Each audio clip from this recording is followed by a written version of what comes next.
Yeah, marhaba ya shabab. Welcome to a new video. So in the previous video, where we left off was I explained why I'm doing now in April 2026, Advent of Code 2025. I hope you like the explanation. Just how to say it's spoiler alert. I was busy. I started in December and now I was busy the last months. And now I'm doing it just to show it's a good thing, you can do Advent of Code whenever you have time during the year. It doesn't need to be in December, Christmas time or something like this. It's just good, to have some programming challenges if you have a new language that you need to get familiar with. And yes, so where we left off, we just set up I would say the structure. And as you can remember in my previous video, I showed you, well, what we always do, they will always provide, like a sample input, example, use this, so to explain stuff, how the challenge works. And then they give you the true sample. You have to log in. Let's do this right now. Google login. Okay, and as you can see, I'm now logged in. I also did already the challenge first part. Dut, dut, dut, dut. Yeah, normally you would, and yeah, normally you would get the sample input something below, I would say, or maybe not.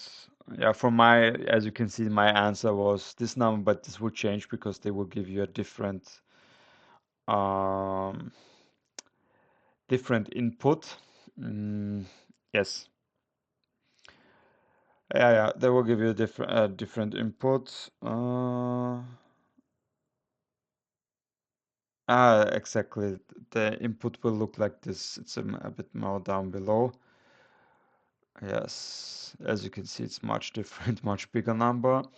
So this will always be the challenge. The setup is always you get a sample input for part one and the and an input for part two.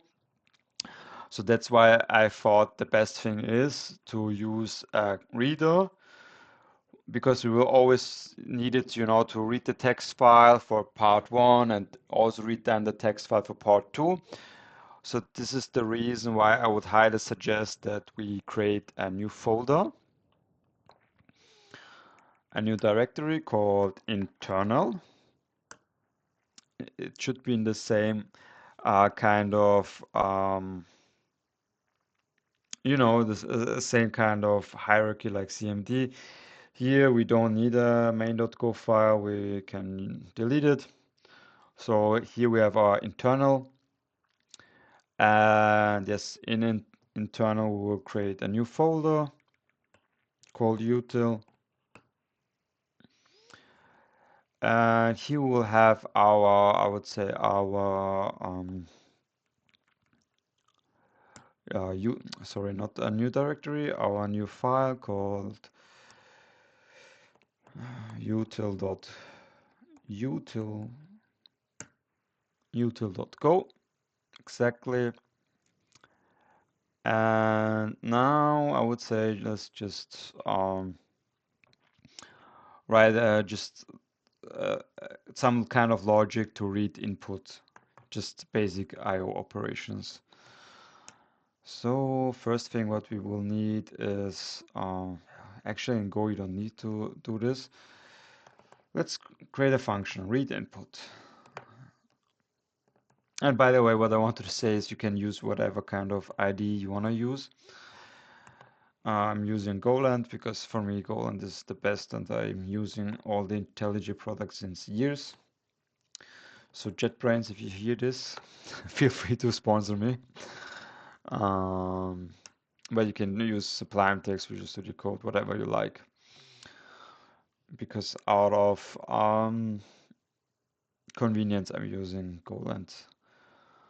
So the first thing is we wanna from the operating system read a file. So what we have is data, and as you can see, there's some suggestions already going on. Not IO util, we will use it from the operating system. And as you can see, Golang is already um, adapting it. So this is something I don't need. From the operating system, we are reading a file. We give it the path here. Show in a second how to do. And with Golang, it's always the thing you always check if you get an error. So if error is not null, if error has an actual value from the reading, then we have to return it. Return the error. Otherwise, what we'll do is we will say return. We'll say strings and trim space. Maybe you know it from a programming language like Java, where we just cut off the spaces before and after the string value. So here we say string. Here we take the string, the data, what we already got, and return it. And that's basically it. Yeah, that's basically it, but we're not done. Another thing that I really like about Go is the unit testing is kind of part of the language. Yeah, unit testing is kind of part of the language. Yes, unit testing is kind of a part of the language. It's quite easy to set up some unit tests. The Java Spring Boot people will know, also call them Spring Boot. It's in Spring Boot and so on and so forth. You have to import JUnit library and also Mockito and or Mockey if you're using Kotlin. So here in Golang, it's more easier, I would say, more straightforward. In your util package, we create another package. We call it test data.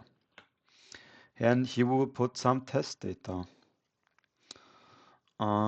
Here, actually, what we could do is this sample txt we can move it in test data, refactor. So now we have it here, and that's amazing. So we will use this sample text data to verify that our unit tests are working.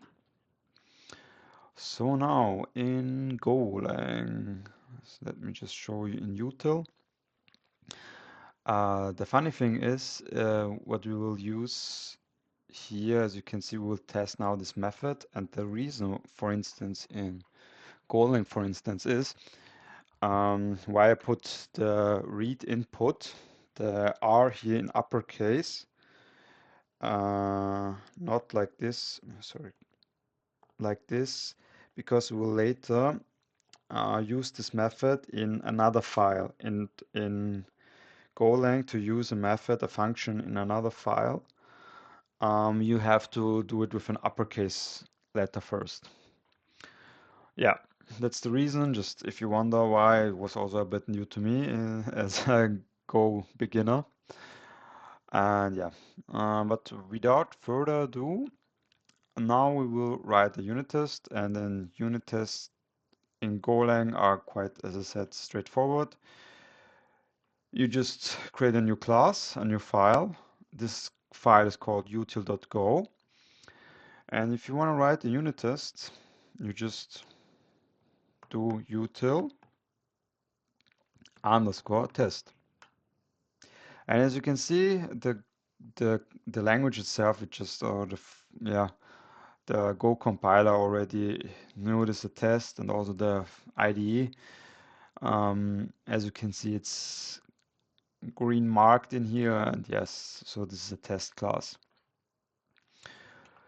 So yes, I would say also let's do this. Let's write quickly a test here.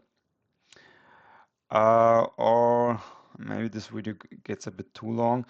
I would say just we will add this test in the next video. See you in the next video. إلى اللقاء.